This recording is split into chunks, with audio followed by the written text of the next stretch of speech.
They weren't supposed to be there. That's what Emma kept saying, even after the four of them had already hiked miles off the trail to reach Black Hollow, a narrow, tree-choked gulch deep in the heart of the North Carolina Appalachians. "You know what my uncle says about this place?" Emma whispered that first night, her voice barely audible over the hiss of their campfire. "That the land never settled here. Not even the animals stay long." Troy laughed, shoving another marshmallow into the fire. "Yeah, well, your uncle also thinks fluoride is mind control." But still, they all heard it. The silence. The kind that felt alive. They were two boys, Troy and Marcus, and two girls, Emma and Jenna. Best friends since middle school. Growing apart now that senior year was ending. This trip was supposed to be their last hurrah before college, and jobs pulled them apart. They set up camp by a crumbling fire ring beneath a canopy of ancient trees. The forest was dense, the kind of dense where even in daylight, shadows stayed put. By night, it was a different world. On the second night, things changed. It started with the smell. A thick, oily stench, like rotting meat and wet fur, crept into camp on a gust of wind that carried no sound but moved the branches in strange, jerking ways. Jenna gagged. Marcus cursed. Troy waved it off with a joke about bear scat. But Emma stared into the trees, her flashlight trembling in her hand. That night, they heard the first scream. Not an animal scream, not a human one either. It came from deep in the woods, a long, ripping shriek, like metal tearing, layered with something wet. The kind of sound that makes your body instinctively want to hide. "Mountain lion?" Marcus asked, though he sounded more like he was begging. Emma shook her head. "Mountain lions don't sound like that." That sounded like something pretending to be a scream. They didn't sleep. Something moved around their camp all night, heavy and slow. Once Jenna swore she saw fingers, long ones, curl around the side of a tree just outside the firelight.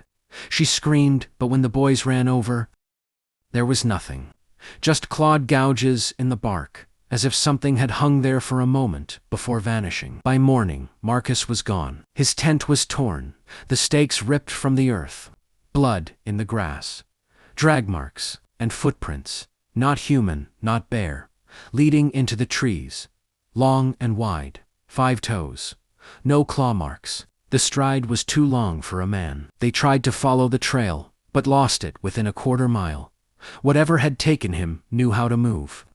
Like it wanted to leave just enough evidence to be cruel. Troy wanted to leave, run down the mountain.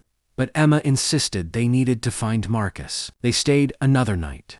That was the mistake. The second scream came just before midnight. Closer this time. Then the knocking started. 3 sharp cracks. Tree on tree. Then silence, then again, crack, crack, crack behind them. Then ahead of them. Then beside them. Surrounded. Jenna was the next to go. She had stepped out to pee, just beyond the ring of firelight. She never made a sound. They only found the flashlight still on, its beam pointing straight up into the canopy. But what chilled Emma most was the stone. A flat, round stone, smeared with something dark and red, placed deliberately in the center of their camp, like an offering, or a message. By dawn, only Emma and Troy remained. They didn't speak, didn't pack, just ran, but the woods didn't let them go easy. Trees looked the same in every direction, paths looped.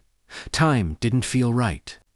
At one point, Emma swore she saw Marcus, naked and pale, standing perfectly still between the trees, mouth open in a silent scream. Troy saw it too, and bolted. Emma chased after him, but tripped, cutting her leg on a jagged root. When she looked up, he was gone. She heard the knocking again, then the scream. Right behind her, they found Emma 2 days later, curled in the hollow of a dead tree, dehydrated and babbling.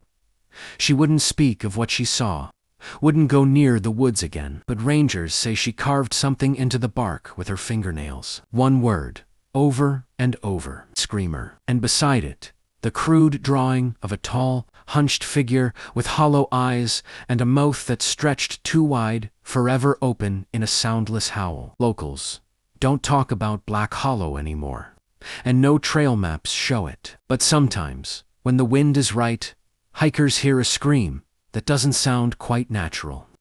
A sound that feels like it's watching you, and something tall and quiet shifts behind the trees.